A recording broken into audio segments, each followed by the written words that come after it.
Hello, you are listening to the Pleasant Spirit Podcast with your hosts, legally blind licensed massage therapists, Kyle and Kelsey Pleasant. On this show, we talk about the messy, beautiful process of living a more intentional life. Whether you're into self-care, soul care, or just trying to stay sane in a noisy world, you're in the right place. Now take a deep breath, and let's begin. Hey everyone, welcome back to the Pleasant Spirit Podcast. I'm Kelsey, and as always, I'm here with Kyle. Today, we're diving into something that feels, almost radical to say out loud. Joy is our birthright. Like, not just a nice to have, but something that's actually part of who we are. Yeah, I love that. It's funny because when you first hear joy is our birthright, it almost sounds, a little too optimistic. But the more I think about it, the more I realize how true it is. I mean, if you look at little kids, joy is their default setting, right? They don't need a reason, they just are. Totally. And somewhere along the way, we start thinking we have to earn it or that it's only for special occasions. But, what if it's actually just part of being human? I mean, I know for me, when I let myself feel joy, even in small ways, my whole mood shifts. My stress goes down, I feel lighter, and honestly, I think my body feels better too. Absolutely. There's a real connection between joy and well-being. I remember this one time I was having a rough week, like everything that could go sideways did, and I picked up one of Wayne Dyer's books. He's my favorite, you know that. And he had this line about choosing joy even when things are tough. I kind of rolled my eyes at first, but then I thought, what if I just tried it? So I did. I started looking for one thing, just one, that made me smile that day. And it was wild how quickly my whole perspective changed. It didn't fix everything, but it made the hard stuff feel less heavy. I love that. It's like joy doesn't erase the hard stuff, but it gives us a way to move through it. And, as we talked about in our Plinko episode, life is unpredictable.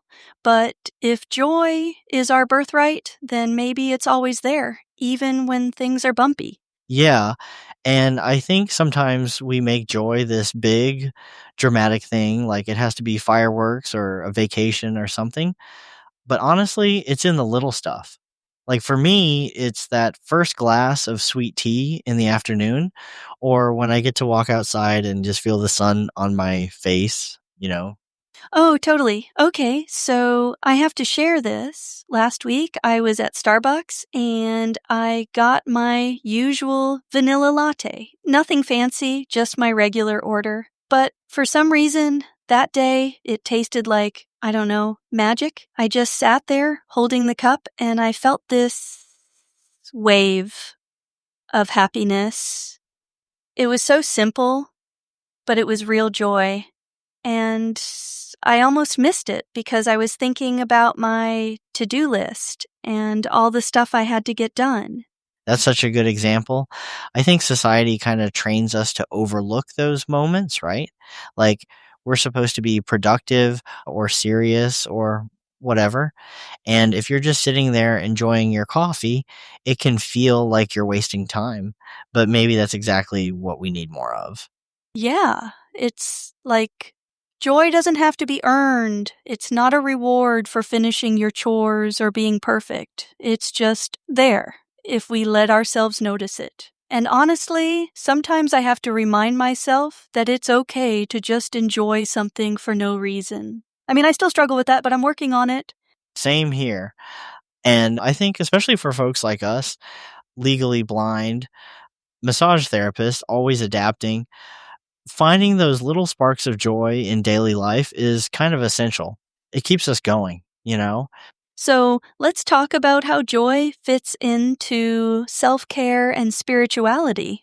For me, joy is like the fuel for everything else. If I'm not making space for it, my self-care just feels like another chore. But when I let myself have fun or laugh or just be silly with our daughter, it changes everything. It's like suddenly taking care of myself isn't a burden. It's something I actually want to do.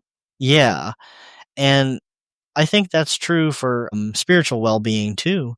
I mean, a lot of spiritual traditions talk about joy as being like a sign that you're connected to something bigger. And honestly, when I'm feeling joyful, I feel more connected to myself, to other people, to nature. It's all tied together. So, for everyone listening, maybe ask yourself, how can you make space for joy in your self-care? Is it a walk outside, a favorite song, a silly dance in your kitchen? And what gets in the way? I know for me, sometimes it's guilt or feeling like I don't deserve it or just being too busy.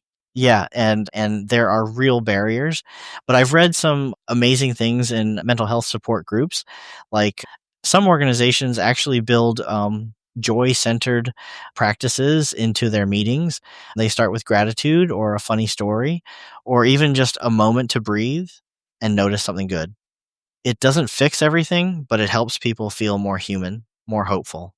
I love that. And I think if we can remember that joy is our birthright, not something we have to earn or wait for, it can totally transform how we take care of ourselves and each other. Yeah, and maybe that's the real takeaway. Joy isn't just a bonus, it's part of who we are. So let's claim it, even in the small ways. Thanks for hanging out with us today, Kelsey. This was a good one. Yeah, thank you, Kyle, and thanks to everyone listening. We'll be back soon with more ways to bring a little more pleasant spirit into your day. Take care, everyone. Bye, everybody. Thanks for listening to the Pleasant Spirit Podcast. To learn more, visit pleasantspirit.com, and don't forget to subscribe wherever you listen to podcasts. If you want to reach out, you can email us at podcast@pleasantspirit.com. If you are in the Portland, Oregon area, you can schedule a massage at pleasanttouchmassage.com. Until next time, be well.